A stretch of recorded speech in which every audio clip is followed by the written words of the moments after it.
یہ آگے آپ کاٹتے جا رہے ہیں، پیچھے سے وہ دوبارہ ہوتی جا رہی ہے۔ جیسے گاؤں میں ہم لوگ جب گھاس کاش کرتے ہیں تو جب گھاس آپ آگے سے کاٹتے جا رہے ہیں، کچھ دنوں کے بعد وہ پیچھے والا گھاس پھر دوبارہ ہو جاتا ہے، لیکن وہ دن کا انتظار نہیں، اسی دن آگے سے کاٹتے جا رہے ہیں، پیچھے سے وہ چیز پھر جوان ہوتی جا رہی ہے۔ آپ صلی اللہ علیہ وسلم نے فرمایا جبریل یہ کون لوگ ہیں؟ ایک ہی دن میں کاش کرتے ہیں، جوان ہوتی ہے، کاٹتے ہیں، پھر پیچھے سے جوان ہو جاتی ہے۔ آپ جبریل امین نے عرض کیا رسول اللہ یہ مجاہدین ہیں جو اللہ کے راستے میں جان تک کا نذرانہ پیش کر دیتے ہیں، اللہ تعالیٰ نے ان کی نیکیاں 700 گنا بڑھا دی ہیں۔ اور آگے دیکھا ایک قوم ایسی ہے کہ ان کے پاس ایک ہانڈی ہے، ان میں اچھا گوشت تر و تازہ گوشت بنا ہوا ہے، لیکن اس کے ساتھ ایک دوسرا گوشت پڑا ہے سڑا جلا ہوا بدبودار قسم کا۔ وہ لوگ کیا کر رہے ہیں؟ جو صاف ستھرا گوشت ہے اس کو نہیں کھا رہے، جو ہڈیاں میں سالن رکھا ہوا ہے اسے استعمال نہیں کر رہے، جو دوسری طرف جلا اور سڑا ہوا گوشت ہے اسے کھاتے جا رہے۔ آپ صلی اللہ علیہ وسلم بڑے حیران ہوئے کہ کیسے لوگ ہیں جو صاف ستھرا گوشت تو پڑا ہوا ہے دوسرا استعمال کر رہے ہیں۔ تو جبریل امین سے پوچھا یہ کون لوگ ہیں؟ فرمایا یہ وہ زانی ہیں کہ جن کو اللہ تعالیٰ نے پاک بیویاں عطا کی ہیں، لیکن یہ ان کے پاس نہیں اپنی خواہش کا وصول کرتے، اپنی خواہش کی تکمیل وہاں نہیں کرتے، بلکہ یہ زنا والا راستہ، غلط راستے کو چننے کے لیے چلے جاتے ہیں۔ اور آگے جاتے ہیں، ایک لکڑی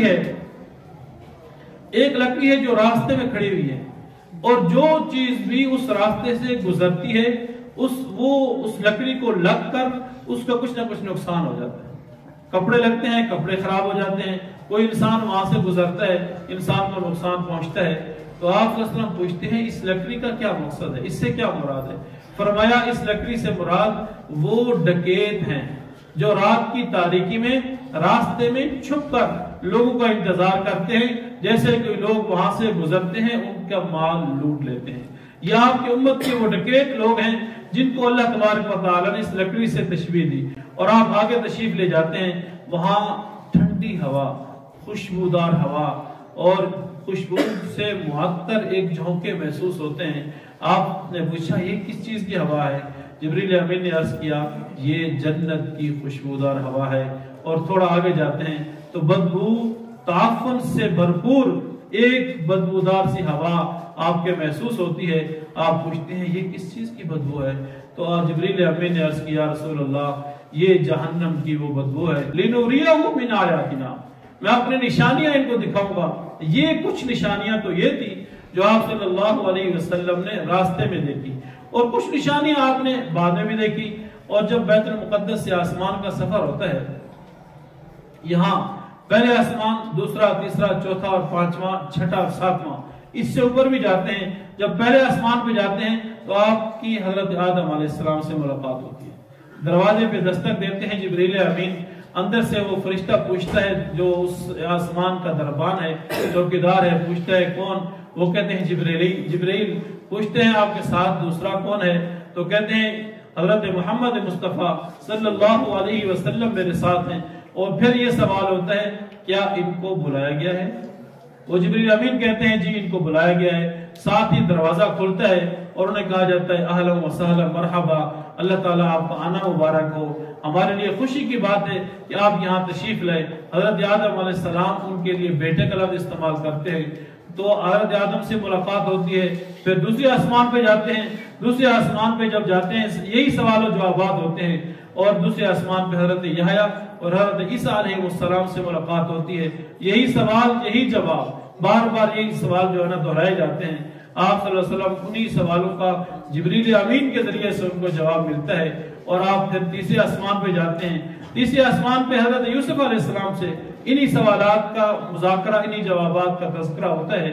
پھر چوتھے آسمان پہ حضرت ادریس علیہ السلام، اور پانچویں پہ حضرت ہارون، چھٹے پہ حضرت موسیٰ، اور ساتویں آسمان پہ حضرت ابراہیم علیہ السلام سے ملاقات ہوتی ہے۔ اب یہاں تک انبیاء سے ملاقاتیں بھی اختتام کو پہنچ گئی۔ اس کے بعد رسول اللہ صلی اللہ علیہ وسلم سدرۃ المنتہا سے بھی آگے تشریف لے جاتے ہیں۔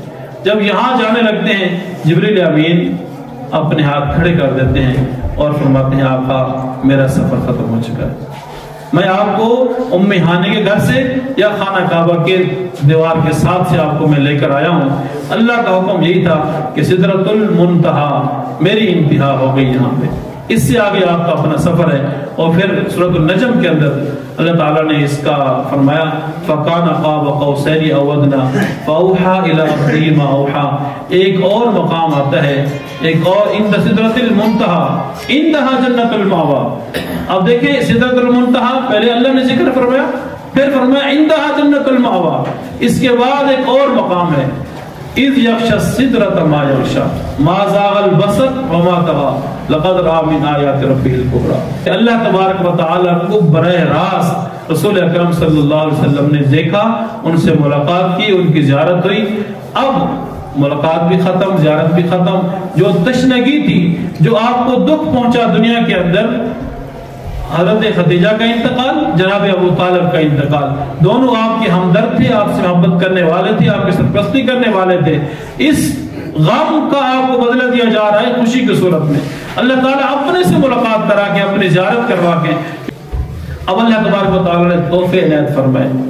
جو سب سے بڑا تحفہ وہ 50 نمازوں کا تحفہ۔ یہ مشہور واقعہ ہے، روایتیں آپ سنتے رہتے ہیں۔ آپ جب چھٹے آسمان پہ حضرت موسیٰ علیہ السلام سے واپسی پہ وہی ملاقات ہوتی رہی تمام انبیاء سے۔ حضرت موسیٰ علیہ السلام نے کہا کہ حضور یہ مشکل ہے آپ کی امت کے لیے، آپ واپس گئے، 5 کم کرا دی، بار بار جاتے جاتے آخر کار یہ 5 نمازیں ہم پر اللہ تبارک و تعالیٰ نے معراج کے سفر میں ہمارے لیے تحفہ بھیجا۔ اور سورۃ البقرہ کی آخری آیات کے بارے میں، آخری رکوع کے بارے میں آتا ہے للہ ما فی السماوات و فی الارض، یہاں سے بھی اللہ تبارک و تعالیٰ نے یہ تحفہ عنایت فرمایا۔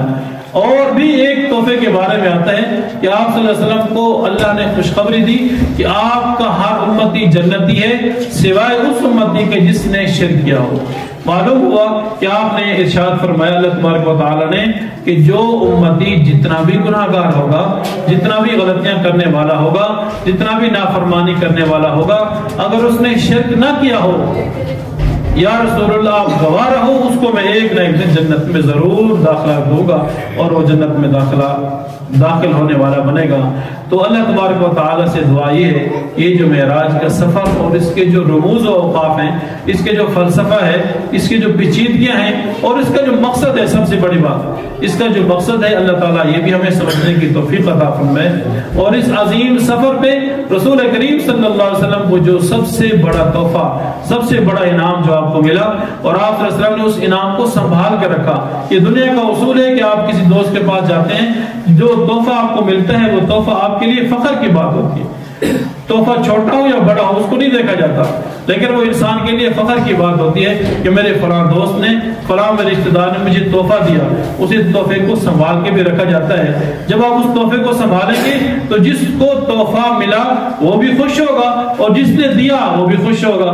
تو یہ نماز کا تحفہ ایسا ہے کہ جو اللہ تبارک و تعالیٰ نے دیا ہمارے لیے، اگر ہم اس تحفے کو سنبھال کر رکھیں گے اور 5 وقت نماز اہتمام سے، پابندی سے پڑھتے رہیں گے تو ہمارے نبی بھی خوش ہوں گے، اور نبی کو جس نے تحفہ دیا ہمارا رب بھی اس سے خوش ہوگا کہ میں نے اپنے محبوب کو تحفہ دیا۔ میرے محبوب کی امت آج بھی کتنے 100 سال گزر چکے ہیں، لیکن اس تحفے کو خاص طور پر سنبھال کے اسے رکھا ہوا ہے اور اپنی زندگی میں اس کو نافذ کیا ہوا ہے۔ تو فلسفہ معراج یہی ہے کہ اللہ تعالیٰ کے جو احکامات ہیں، اللہ تعالیٰ کے جو ارشادات ہیں، اسے ہم اپنی زندگی میں نافذ کریں، اس پہ سب سے پہلے ہم خود عمل کرنے والے بنیں، اور پھر پورے معاشرے کے اندر، پوری قوم اور برادری کے اندر ہم کوشش کریں کہ ان اعمال کو، ان افعال کو، ان کردار کو، ان اخلاقیات کو ہم نافذ العمل کرنے کی کوشش بھی کریں۔ اللہ ہمیں توفیق بھی عنایت فرمائے۔